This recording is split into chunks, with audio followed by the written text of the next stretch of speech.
Hi, everyone. Judge Andrew Napolitano here for Judging Freedom. Today is Thursday, October 11th, 2024. Professor Gilbert Doctorow joins us now. Professor Doctorow, a pleasure, my dear friend, and thank you very much for joining us. Has the EU viewed the conflict in the Middle East? How has the EU viewed the conflict in the Middle East, given its almost universal support for American financing of the Ukrainians in their military conflagration against Russia? That's the way it started. However, as the level of violence has moved on from Gaza, where it continues, into Lebanon, where it was initiated a couple of weeks ago, and as civilian deaths are reported in Lebanon, as Christians are being killed in Lebanon, as the view within the EU is changing very quickly and very sharply. I think the lead to this change was taken by the man who always likes to get the microphone, Emmanuel Macron, when he said a couple of days ago that France would be imposing a limitation on arms or an embargo on arms to Israel because of what it is now doing. And there you see that Europe is changing its position. Now, Europe is very divided on most foreign policy issues today, as we can probably get into later when we talk about Ukraine. But with respect to the Middle East, the Lebanon escapade of Israel has turned minds. Let's remember that Lebanon has a special relationship with Europe or the other way around. And Europeans are particularly sympathetic to Lebanon, although the majority of the population may be Palestinian and therefore Muslim. There is a significant Christian minority, a very large minority, in fact, and that has been that split between these two ethnic groups and religious groups has been a fault line in Lebanese history for as long as we can trace back the history of the Lebanon as a modern state, and has caused civil wars. Nonetheless, but all the population of Lebanon is now under attack by Israel, and Europeans, particularly those with a long relationship with Lebanon, my friends, are very uncomfortable. Is their level of discomfort enough to cause them to become involved? I mean, is the movement of the IDF into Lebanon likely to draw in European forces or European cash or European hardware? I don't think so. But let's not be critical of speaking of rhetoric only rather than men or money or arms going into the region if Europe or European states should become supportive of the Lebanese government and people. I don't think that that is necessary. What is necessary is an embargo. An embargo on Israel would crush Israel, particularly arms are a very sensitive issue, although the United States is the major supplier of arms to Israel for all of its rampage in the Middle East. There are significant other weapon systems coming from other countries, and if they stop supplying, Israel will find itself in a difficult situation militarily. So Europe doesn't have to do anything by putting boots on the grounds or whatever. Just stop shipping arms, and that will already put Israel under great pressure and sober the country up. Yet again, you have a very interesting and tantalizing view of all this. I wonder if the American neocons, who never met a war they didn't want somebody else to fight, have considered that the IDF invasion of Lebanon could provoke this kind of a response from the EU, which is basically NATO, but I realize the difference between the two. Well, I think the Christian component in Lebanon is a decisive factor. I don't think the Europeans would be so uncomfortable with a move against Iran. They would be nervous because of the implications of this escalating to something that could even reach a nuclear exchange. But that is a kind of abstract nervousness. The level of discomfort with respect to Lebanon is the traditional historic relations between European countries and the Christian population of Lebanon. It's interesting you mention nuclear. We have a fascinating clip from a young man, a young journalist, grilling the rather foolish. I sometimes feel sorry for this kid. He never gets good, the PR spokesperson for the State Department, Matt Miller, but he brings a lot of it on himself. The young man asks a long question, which made me think of you because it intertwines Russia, the Middle East, nuclear weapons, and American foreign policy all in one. I'd like to play the question for you. There is no answer, which is part of the problem here. The State Department spokesperson, Matt Miller, doesn't want to answer it, but the question is very, very telling, particularly his comments at the end. Chris, cut number 7. So Israel is still poised to strike Iran. And in July, Blinken said that Iran was 1 to 2 weeks away from developing a nuclear weapon. So I guess for all we know, they might have one by now. And meanwhile, in Ukraine, they've struck deep within Russian territory several times, as deep as 300 miles from the border. And in that case, we don't have to guess. We know that Russia has the largest nuclear arsenal on the planet, as many as 6,000 warheads. And so one of the risks of arming militaries that are striking in the territories of nuclear powers is that one of those gets deployed, and then it could escalate very quickly from there. So it's rarely discussed, but it's important to address that the nuclear risk is real, and it could very abruptly mean the end of what humans have worked for thousands of years to collectively achieve. And us today are very lucky to live with the fruits of that achievement, and I feel like we're treating the risks kind of brazenly. So my question for you is, we often hear in response to these concerns that, well, Putin, Khomeini, they're war criminals, they're terrorists, as if they're too inherently evil or immoral for us to negotiate with. But meanwhile, this administration has financed a genocide in Gaza for the last year, and every day you're up there denying accountability for it. So, what gives you the right to lecture other countries on their moral? So if you have a policy question for me, I'm happy to take it. If you want to give a speech, there are plenty of places in Washington where you can give a speech. Yeah, but people are sick of the bullshit in here. It is a genocide. You are abetting it, and you are risking nuclear war in Ukraine for this proxy war. Plenty of other places to give a speech. Go ahead. And you are risking nuclear war in Ukraine for this proxy war. That was the last statement he made while Mr. Miller was speaking over him. Your thoughts on this interesting analysis, Professor Doctorow? I've seen this clip. I didn't see it on BBC. I didn't see it on Euronews. I saw it on Russian state television, Mr. Ruff's program, the Great Game yesterday. They follow very closely what's going on, and they present them to the Russian public. Very good, long excerpts that such as you just produced, that and they allow the audience to decide for himself whether the people involved are really cracked. This is the kind of question that no presenter would want to receive, because it's clearly not a question, it's a speech, as he identified. Of course, that is encouraging to see that people, journalists, even journalists in the States, are so attentive to these obvious facts that the general public is not aware of, because the newspaper editors keep this off the pages. Interesting. What is the status of the military conflagration in Ukraine now? How advanced have the Russians become? How dreadful is the situation for the Ukrainians in Kursk? Well, the Ukrainians in Kursk, it's a mop-up operation now. And you can see it in the figures, the casualty figures. Until a few days ago, the Russians were claiming to have killed or maimed 400 Ukrainians in Kursk a day. Well, Ukrainians and their foreign advisors. Yesterday it was 100. And what does this mean? The Russians are less effective? No, it means there are fewer Ukrainians left to catch and kill.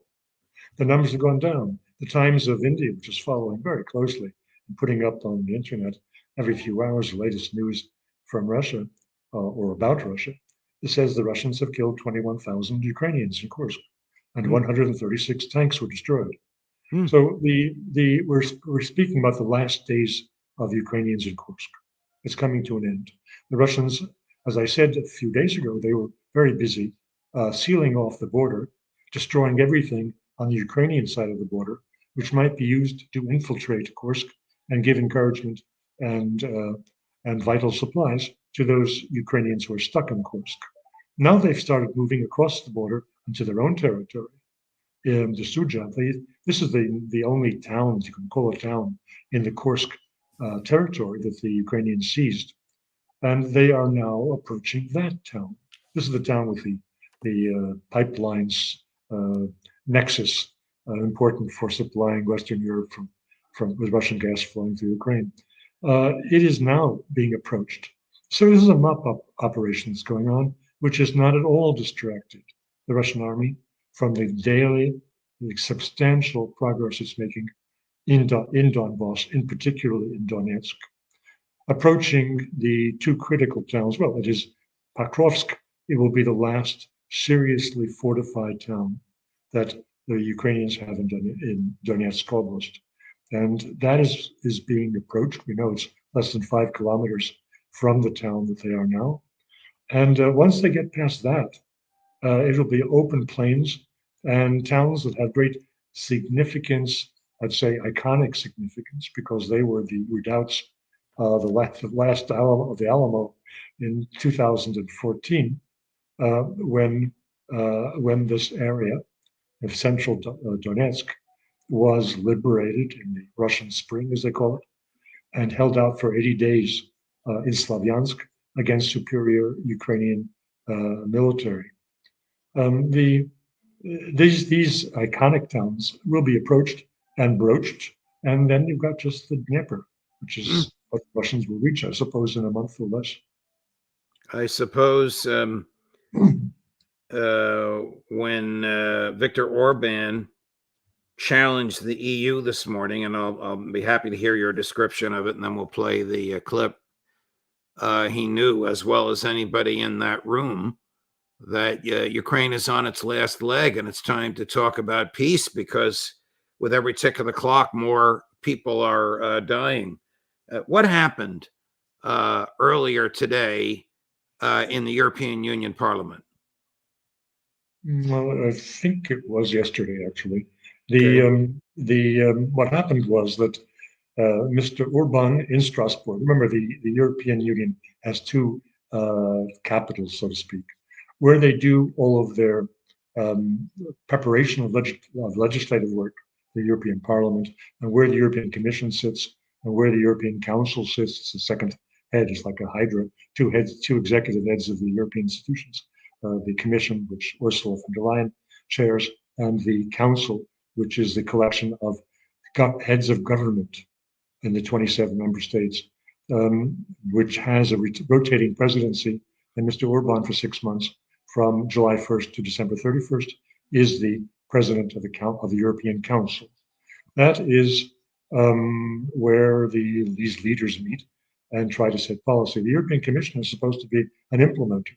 And what happened yesterday when Mr. Orban came to make his president's address, president of the Council, to the Parliament, to the legislature of the European institutions, he made a very, let's say, neutral statement of what he hoped to achieve during the Hungarian presidency, or which questions of great importance to European member states Hungary was focusing attention, such as the need for an industrial policy that Draghi called out when he described Europe as a failing region of the world for in its competition with its peers,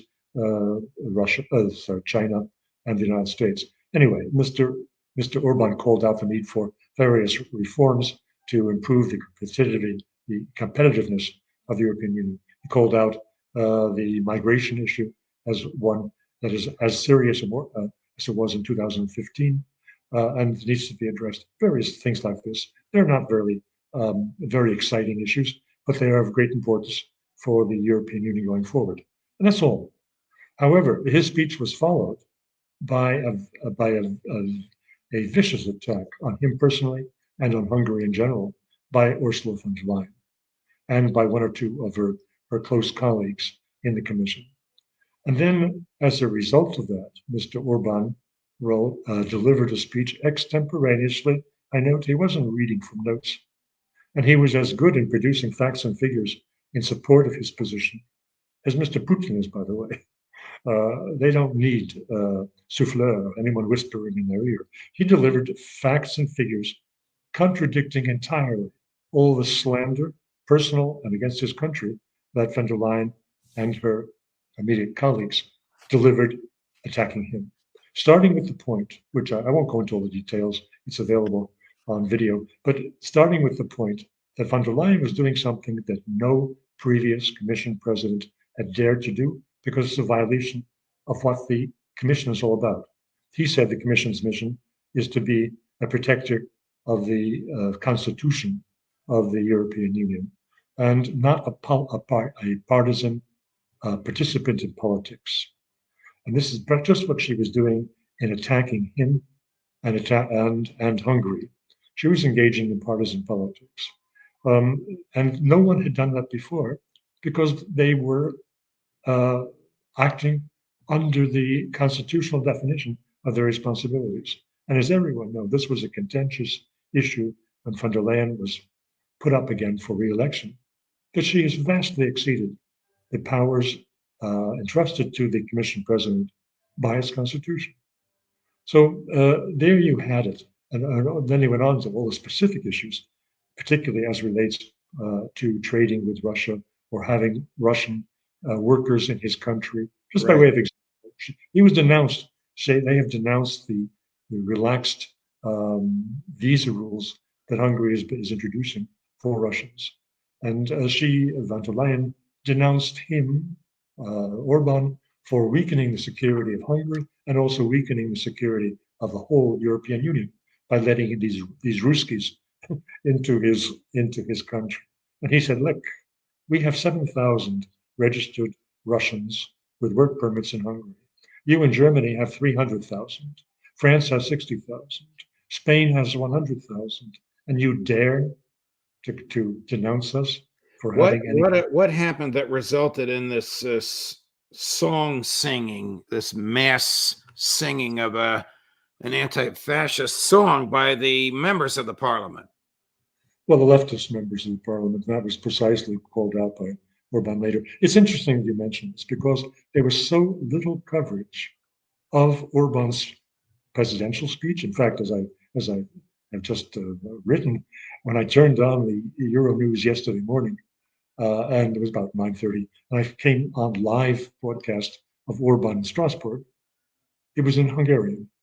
Ordinarily, Euronews has either a voiceover or a text below, one of these like a ticket tape with the simultaneous translation. There was no translation. They didn't want the public to hear what he had to say. It is incredible how biased and anti-democratic Frau von der Leyen is and gets away with it. Here's about a minute of what he said in the retort, that is, without notes, commenting on how foolish it is not to be negotiating a ceasefire in Ukraine because it's just going to result in the deaths of more people. Chris, cut number 12. The European Union has a mistaken policy when it comes to this war. If we want to win, then we need to change this losing strategy that we are currently implementing. It was a poorly planned and poorly implemented strategy. If we continue on that route, we're going to lose. If we don't want Ukraine to lose, then we need to change strategy. And I think that you should consider that.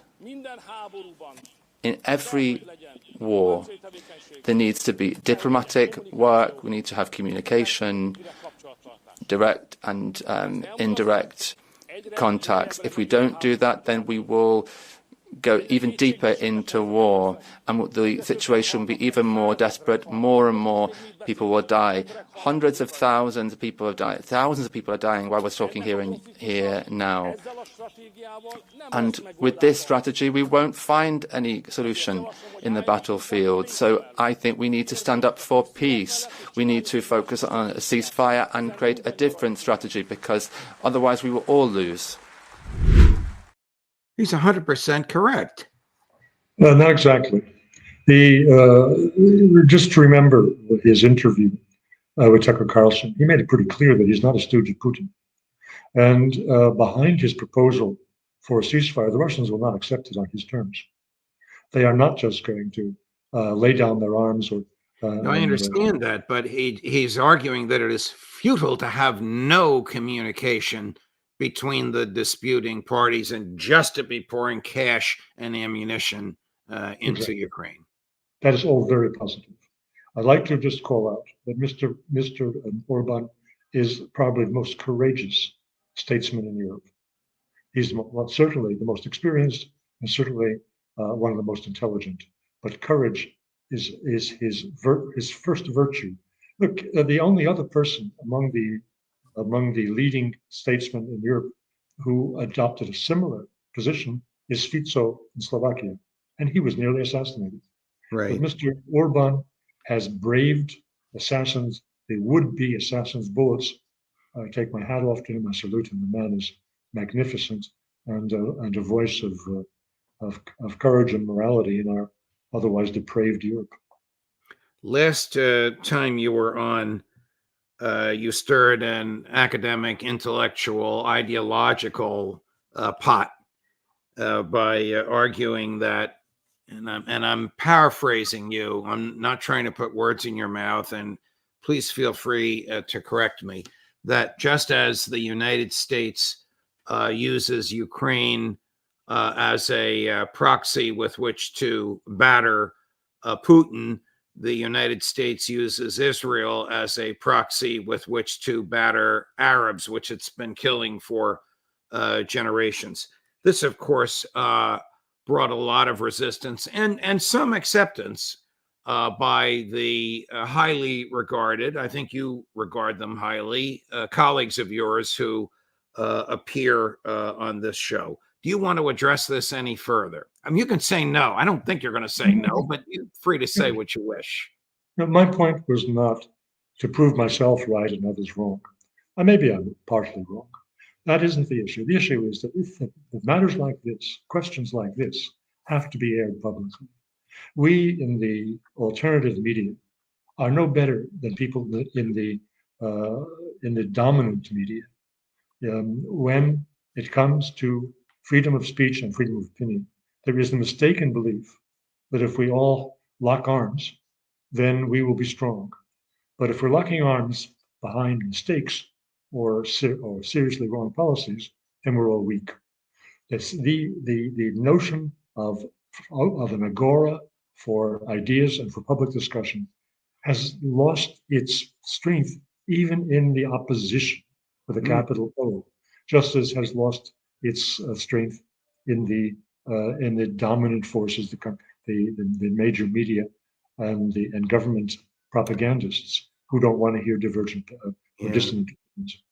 You know, I cut my teeth on all of this, so to speak, as an undergraduate at Princeton University during the Vietnam War years. And I have no recollection of anybody trying to silence either side. The debate was rigorous and vigorous. I mean, I once moderated a debate between William F. Buckley Jr. and Ralph Nader, two very, very opposite people at the time. Buckley has since passed on. Ralph is still stirring the pot in his own unique way. There were 3,000 people at that debate. The audience was overwhelmingly on Ralph's side, but it was civil, intellectual, academic, and fearless. Nobody tried to silence the other side. And yet today we hear of efforts on college campuses from Hillary Clinton, from John Kerry, even from Donald Trump, about silencing certain political speech. This is about as dangerous as it can get. Well, some years ago, in the period that you're talking about, the word debate still was respectable. As politics became more viciously partisan, the word debate fell into disuse, and we spoke about round table discussions, which is not what a debate is about. A debate is supposed to be a sharp and direct confrontation of ideas. Round table discussions are kind of we're all buddies, we're all in this together, and we can talk about the little things, not the big things. And now that even that is bypassed, and people don't want to discuss in an intellectual way the matters that can be resolved only by such discussion. The weakest policies come out of no discussion, and that's where we are today. Professor Doctorow, you're always welcome here. Thank you for letting me pick your brain. It's a pleasure and a privilege. I hope you'll come back and join us next week. No, thanks so much. Thank you very much. Coming up later today at 3 o'clock Eastern, Colonel Larry Wilkerson at 4 o'clock Eastern, even though today is Thursday, the Intelligence Community Roundtable at 5 o'clock Eastern from midnight in Moscow, the always worth waiting for Pepe Escobar. Judge Napolitano for Judging Freedom.